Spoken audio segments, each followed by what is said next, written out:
ఇప్పుడు ఎప్పుడెప్పుడు అని మనం ఎదురు చూస్తున్నటువంటి వార్త మన ముఖ్యులు అతిథులు తర్వాత జాతీయ సమసమాజ పార్టీ వ్యవస్థాపకులైనటువంటి ఏపీ రామయ్య గారు ఈ సభ ఉద్దేశము భవిష్యత్తు కార్యాచరణ ఏ విధంగా ఉండాలని చెప్పేసి ప్రతి విషయంలో క్షుణ్ణంగా మీకు వివరిస్తారు.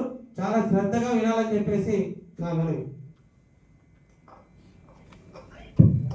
ఈరోజు ఈ సమావేశానికి సభాధ్యక్షులు జేబీ రామాంజనేయులు గారు, వారికి తోడ్పాటుగా వెంట ఉంటూ నడిపిస్తున్న శ్రీరాములు గారికి, అలాగే మా పార్టీ రాష్ట్ర ఉపాధ్యక్షులు కొట్టాల శ్రీరాములు గారికి, అశ్వత్థ నారాయణ గారికి, మన ఫయాజ్ గుంతకల్ నుంచి వచ్చిన అలీఖాన్ గారికి, ఇక్కడికి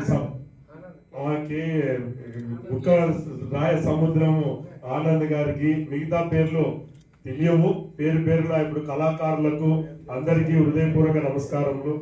సోదరులారా, మీరు రాజకీయాలు కుల సంఘాలలో పనిచేస్తున్నట్లు కనిపిస్తుంది. ఎక్కువ శాతం కుల సంఘాలలోనే పనిచేసినట్లు అనిపిస్తుంది. ఎందుకంటే రాజకీయాల్లో పనిచేస్తే ఏ పార్టీకి పోతే అలాగే మాట్లాడతారు. ఇక్కడ ఓన్లీ మనకు నేర్పించింది ఏమి అంటే రాజకీయంగా ఎలా ఎదగాలి, రాజకీయంగా ఎలా పాఠాలు నేర్చుకోవాలి మనకు నేర్పియారు. ఇప్పుడు ఒక ఆయన ముస్లిం వస్తే మేము నష్టపోతున్నాం, మాకేం చేస్తారు, ఎప్పుడు ఇవి అడగాలి. అధికారంలో ఉన్న ముఖ్యమంత్రి, అధికారంలో ఉన్న ప్రధానమంత్రి వస్తే అడగాలి. కానీ మనం ఎక్కడికి పోయినా అదే మాట్లాడుతూ ఉన్నాం, అంటే మనకు ఇంకా ట్రైనింగ్ పొందలేదు.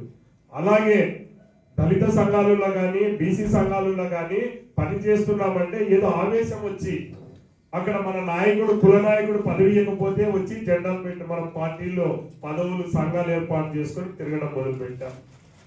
కాబట్టి రాజకీయ పునాదులు అనేటివి చాలా కక్కట, అంటే ఎంత భయంకరంగా ఉంటాయంటే రాజ్యాధికార అధికారాన్ని ఎవరు ఫ్రీగా వదులుకోరు. ఇలా మనం 60 మందితో పెట్టుకుంటే మనకు రాజ్యాధికారం రాదు. దయచేసి రాబోయే రోజుల్లో మేము ఈ రోజు ఇక్కడికి రావడానికి మీ అందరితో మాట్లాడిన తర్వాత రామాంజనేయులు శ్రీరాములు ఇంకా పెద్దలతో కలిసి అనంతపూర్ మన శక్తి ఎంతవరకు ఎదగలం, మా శక్తి ఎంతవరకు ఉంది, రాష్ట్రం వారు ప్రధానమంత్రి కావాలని అందరికీ నోటితో మాట్లాడడము చాలా ఈజీ. మాటలకు ఎంటగీలకు పేదరికం లేదు, ఈ రెండింటికి పేదరికం లేదు. కాబట్టి మా శక్తి మేరకు 2 జిల్లాలు కర్నూలు, అనంతపూర్, ఈ 2 జిల్లాలలో బీసీలు ఎస్సీలు విపరీతంగా ఉన్నారు. కానీ మీరు దయచేసి బీసీలు ఎస్సీలు ఇప్పుడే కలవాలని, ఎస్సీలు బీసీలు ఇప్పుడే కలవాలని మాత్రం కోరుకోవద్దండి. దయచేసి ఇప్పుడు అనుకోవద్దండి. నడుస్తున్న క్రమంలో, నడుస్తున్న మన ఉద్యమంలో అందరూ కలుస్తూ వస్తారు. కొంత టైం పడుతుంది. కోడి ముందా గుడ్డు ముందా అనుకుంటుంటే కోడికి గింజలేస్తేనే గుడ్డు వస్తుంది. దయచేసి ఎస్సీ బీసీ సోదరులారా, ముందు రాజ్యాధికారం కొరకే మీ దృష్టి పెట్టండి. ఈ కుల సమీకరణలను ఫస్ట్ ఓటుకు సమీకరించండి. ఎస్సీ ఎస్టీ బీసీ మైనార్టీ ఓటును ఎలా వేయించుకోగలగాలి? ఈ రోజు వాళ్ళు లక్షల కోట్లు చంద్రబాబు నాయుడు జగన్మోహన్ రెడ్డి వేరు కాదు. దయచేసి మీరు గుర్తించండి. ఇద్దరు కలిసి కట్టుగానే ప్రయాణం చేస్తున్నారు ఈ రాష్ట్రాన్ని. 30 ఏళ్ల నుంచి రాజశేఖర రెడ్డి చంద్రబాబు నాయుడు, నువ్వన్న ఉండాలి నేనన్న ఉండాలి. వాళ్ళ కులాలలో కూడా ఎమ్మెల్యేగానే ఉండాలి. నాట్ ముఖ్యమంత్రి స్థాయికి ఎదిగే మీకు కూడా వాళ్ళు కూడా వాళ్ళ కులంలో కూడా వాళ్ళు ఇష్టపడడం లేదు.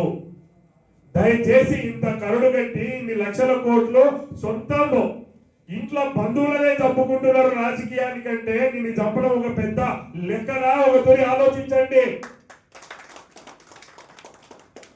కాబట్టి రాబోయే రోజుల్లో రాజు కావాలంటే జోల కూడితోని రాదు, రక్తం కూడితోనే వస్తుంది. ఇది పూర్వము 1000 ఏళ్ల నుంచి కూడా అనాదిగా వస్తున్న చరిత్ర. కాబట్టి ఈ రోజు వచ్చి మనము ఫ్రీగా కావాలంటే కాదు, ఖచ్చితంగా రాజ్యాధికారం వస్తుంది. ఎప్పుడు వస్తుంది? మన ప్రతి బిడ్డ నాకు కావాలి, నా ఎమ్మెల్యే కావాలి, మన తమ్ముడే రేపు నిలబడితే నాకు వీళ్ళు ఫిర్యాదు పెట్టలే వాళ్ళకే పెట్టా అని పక్కన పోయి ఓటేస్తున్నాడు. అసలు వీళ్ళని ఎలా మార్చాలి, ఎలా తీసుకెళ్ళాలి? వాళ్ళు మనుషులనే కాస్తున్నారు, మనమేమో పశువులను కాస్తున్నాం. రాళ్ళు కొడుతున్నాం, బర్రెలను కాస్తున్నాం, చెప్పులు కొడుతున్నాం, చేపలు పడుతున్నాం, మొత్తం మనమే చేస్తున్నాం. ఈ పనులకు వాళ్ళకి ఎలాంటి ఇబ్బంది లేదు. మీరు చేసుకొని వేళ్ళ తరాలైనా మీరే ఉండొచ్చు ఆ వృత్తులలో. కాబట్టి అది కాదు ఈ అధికారం. ఈరోజు 1000 ఏళ్ల కిందట 100 ఏళ్ల కిందట కమ్మారెడ్డి శూద్ర జాతిలో ఉండి వాళ్ళకు రాజ్యాధికారం లేక మనల్ని ఎండబెట్టుకొని యాంటీ బ్రాహ్మణ్ ఉద్యమంలో ఫస్ట్ బీసీనే ముఖ్యమంత్రిని చేశారు. విజయనగరం జిల్లా నుంచి మద్రాస్ ప్రెసిడెన్సీలో ఒక్కతూరి ఆలోచించండి. కట్టమంచ రామలింగారెడ్డి, త్రిపురనేని రామస్వామి చౌదరి, దానికి తోడు పెరియార్ రామస్వామి, వీళ్ళనంతా తయారు చేసి రాజ్యాధికారం పాపనల నుంచి ఎలా గుంజుకోవాలి అని యాంటీ బ్రాహ్మణ్ ఉద్యమంలో వాళ్ళు బలపడ్డారు. మనం వెనకపడ్డాం.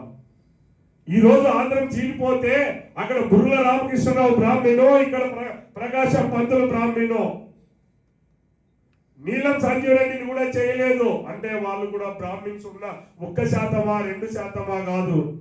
మేధస్సు ఉపయోగించితే, ఫార్ములా తెలిస్తే ఆ మూత దిగడం ఇట్లా తిప్పని దిగలేకపోతే పట్టుకొని చుట్టూ తిరగాలి. కులం ఉంది మనం ఉన్నాం, ఏం చేయడానికి? 10 రూపాయలు ఇస్తే బానిసగా ఈ భారతదేశానికి సాయిబులు ముస్లింలు వచ్చారు. ఎంతమందితో వచ్చాడు?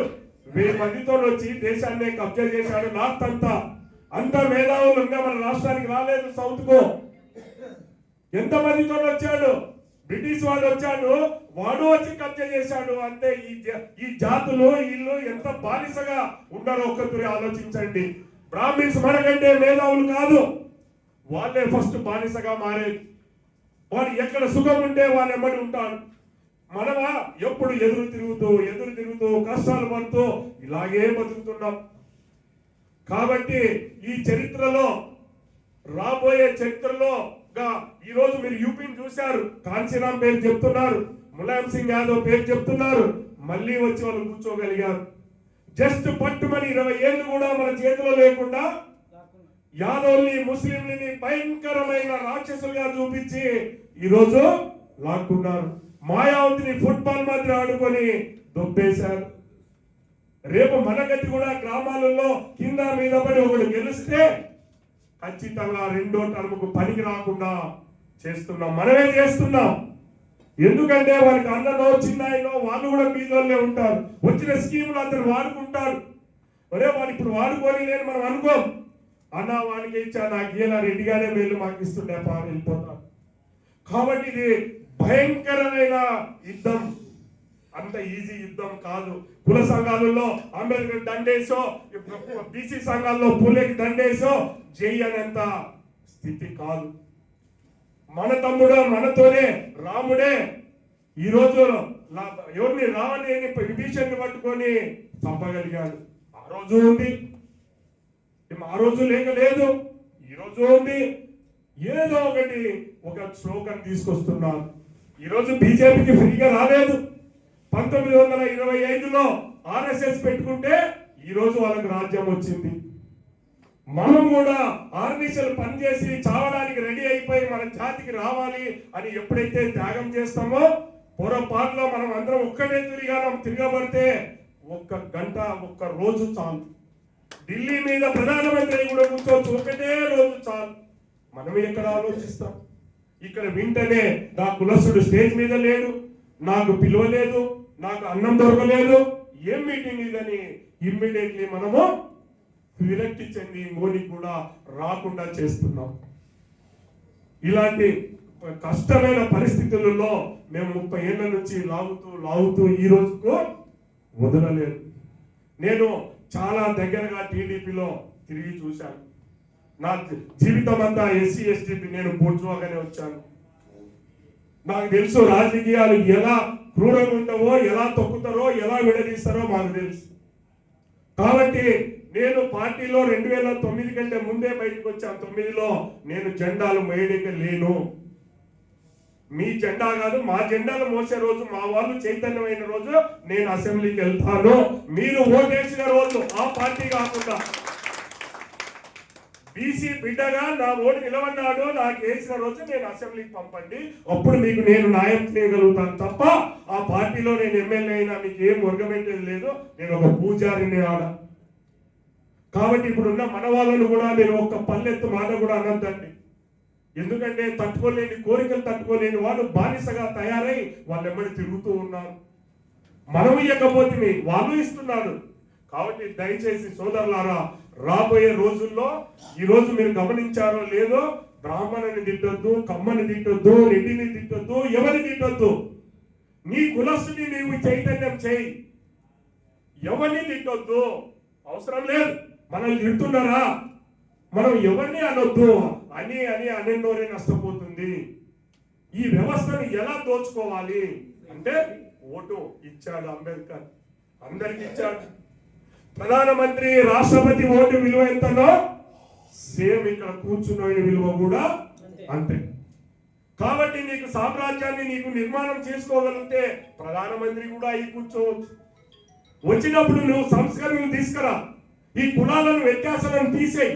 అది రానంత వరకు ఈ కులాల జోలీలు పోవద్దండి. అధికారం వచ్చిన తర్వాత ఏం చేయాలో అప్పుడు చట్ట రూపంలో చేసుకుందాం. రాబోయే రోజుల్లో ఒక పర్యటనను మొదలు పెట్టాలని నేను అనుకుంటున్నా. పార్టీ తరఫునే ఏ కులాలు తీసుకున్నా, ఏది తీసుకున్నా గొడవలు వస్తాయి. దయచేసి ఒక పార్టీ నిర్మాణంగానే సభ్యత్వాలు చేస్తూ, గ్రామాల్లో జెండాలు పారుతూ, ఎవరైతే ఎమ్మెల్యేకి ఇప్పుడు రామాంజనేయులు సింగనమలలో పోటీ చేస్తారు, అతను తప్ప అక్కడ ఎవరిని ఎక్స్పోజ్ చేయొద్దండి. ఎవరిని ఎక్స్పోజ్ చేయొద్దండి. సింగనమలలో రామాంజనేయులు ఎక్స్పోజ్ గా ఉంటాడు, అతనే లీడర్. అలాగా మీరు ఏ కాన్సెన్స్ లో ఎవరు లీడర్ ఉంటాడో ఆ వ్యక్తులను ఎక్స్పోజ్ చేయండి. 29 ఉన్నాయి ఎస్సీలకు, ఎవడు వేరేవాడు పోటీ చేయడానికే లేదు. ఎవడు గెలిచినా ఎస్సీనే గెలుస్తాడు, ఎవడు గెలిచినా ఎస్సీనే గెలుస్తాడు. మిగతా 7 చోట్ల ఎస్టీలు ఉన్నాయి, అన్ని విజయనగరం, శ్రీకాకుళం, వైజాగ్ ఉన్నాయి. ఈ 29లో రాయలసీమలో దాదాపు 8 ఉన్నాయి. ఈ 8ని మనము గెలిపించుకోగలిగితే, చాలా మంది రెడ్లతో పోటీ, ఎవడు వాడు మనిషే, వాడు క్యాస్టే. కాబట్టి ఎవడు గొప్పవాడు కాదు నా దృష్టిలో.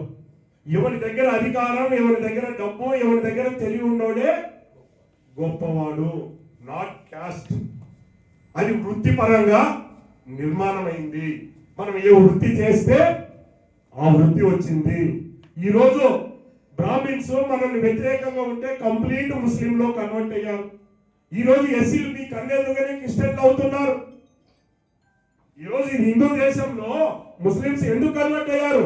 బ్రాహ్మిన్స్ ను వాళ్ళు పెట్టే అంటే అవమానాన్ని భరించలేక మనకు ధైర్యం ఉండి, ఒరే నీ ఖాళీనే వదిలేసిన చాలా ఘోరంగా వాళ్ళు మనుషులను కాస్తుంటారు.